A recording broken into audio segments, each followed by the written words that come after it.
This is the Audi RS5 Sportback. This is the Vorsprung edition. This is in a very nice Sonoma green color. What do you think? I think it looks extremely cool. Now, what we're going to do in this video, we're going to find out whether or not this, the Audi RS5 Sportback, is in fact majestic, or is it a bit numb? Let's find out. But first, check this out. How cool is this? It's mad, isn't it? It's quite hypnotic. But then you'd expect to find cool stuff on this car for £87,000.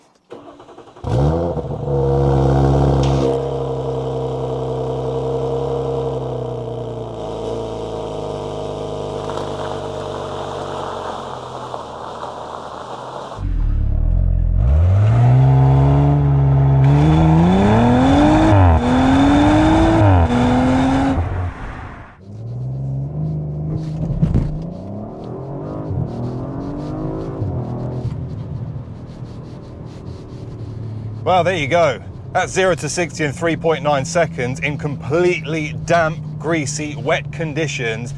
And the Audi RS5 Sportback just delivers.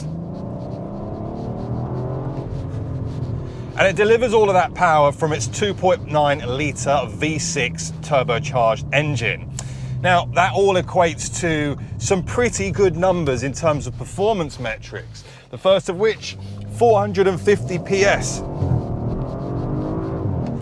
And that equates to 440 foot-pounds of torque as well. So this car is no slouch, that's for sure.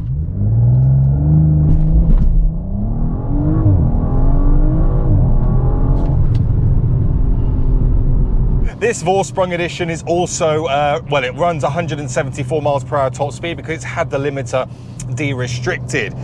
And it also comes with the Audi Sports Diff and, of course, the Audi Sports exhaust. The thing with the RS5s and a lot of the heavier Audis, you've always got to ask yourself the question, do you feel that weight? Because this car, wow, this guy here is just on the other side of the road. What a hero. This car weighs in around about 750 kilograms. And whilst the four-wheel drive platform is exceptionally good and the weight arguably helps it put its power down, especially in conditions like this. If I show you again, because the tyres weren't really warm, we'll do it one more time, 0 to 60, 3.9. Really little fuss in that kind of performance and that acceleration. One of the biggest changes you'll find on this car is the addition of the RS Sport buttons as well. So on the steering wheel, you get 2 driving modes additional, and you can completely program them yourself. And because this is the Vorsprung, you can even play around with kind of how much you want the diff to work. Now, let's quickly talk about that, because the Audis in general, the first gen RS5 was famous for understeer, it really was.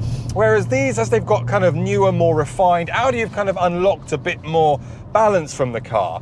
So whilst this is already a quattro system and it's a 60% rear bias car, what it can do is when it senses that the car is starting to understeer, with the sports diff, it can push up to 85% of the power to the rear wheels to try and eliminate some of that unwanted understeer.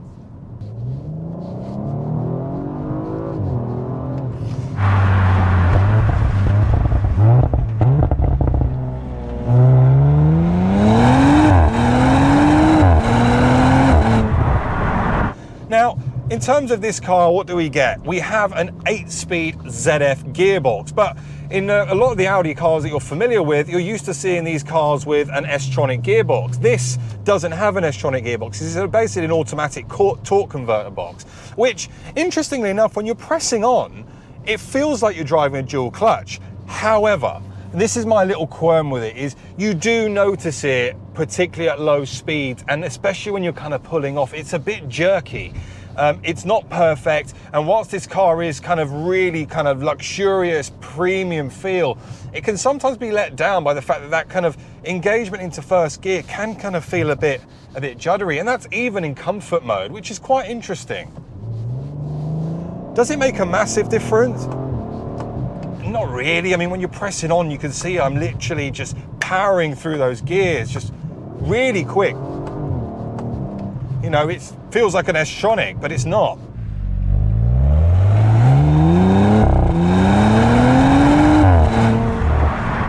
Look at that, just no fuss. It literally just grips the tarmac and goes. And that's the thing with Audis, isn't it? Is you get that usability all year round. You know, there's no messing around. Performance, don't need to worry about whether it's wet, damp, greasy like this.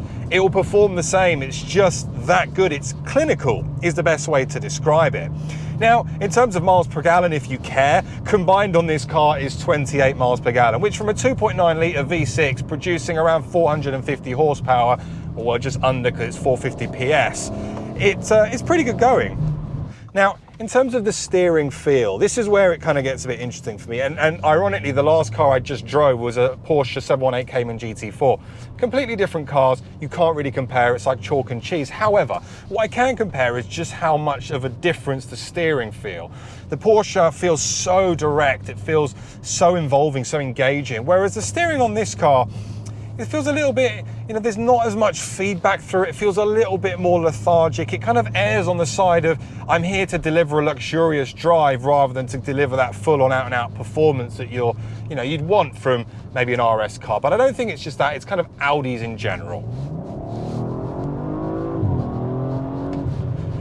What you can't hide away from is the fact that this car is just extremely good at everything. Now, when I mean everything, I've had this car for a week and I've really put some miles on it. I've driven back and forth to Cafe in the Machine. I've gone to drop my wife off at the airport, Stansted Airport and back.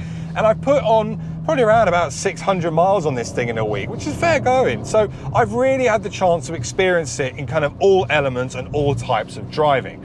Now, I've talked about the performance, and whilst the performance is great, there is another side to this car which you really need to kind of take into account, because that for me is where this car actually shines, and that is the comfort factor and all the things that you get from this Vorsprung model. Because obviously in here right now I've got the very, very nice comfortable RS seats in kind of black rock grey with the kind of nice stitching with the hexagon patterns, very familiar to kind of what you get from most RS cars and most Audis in general.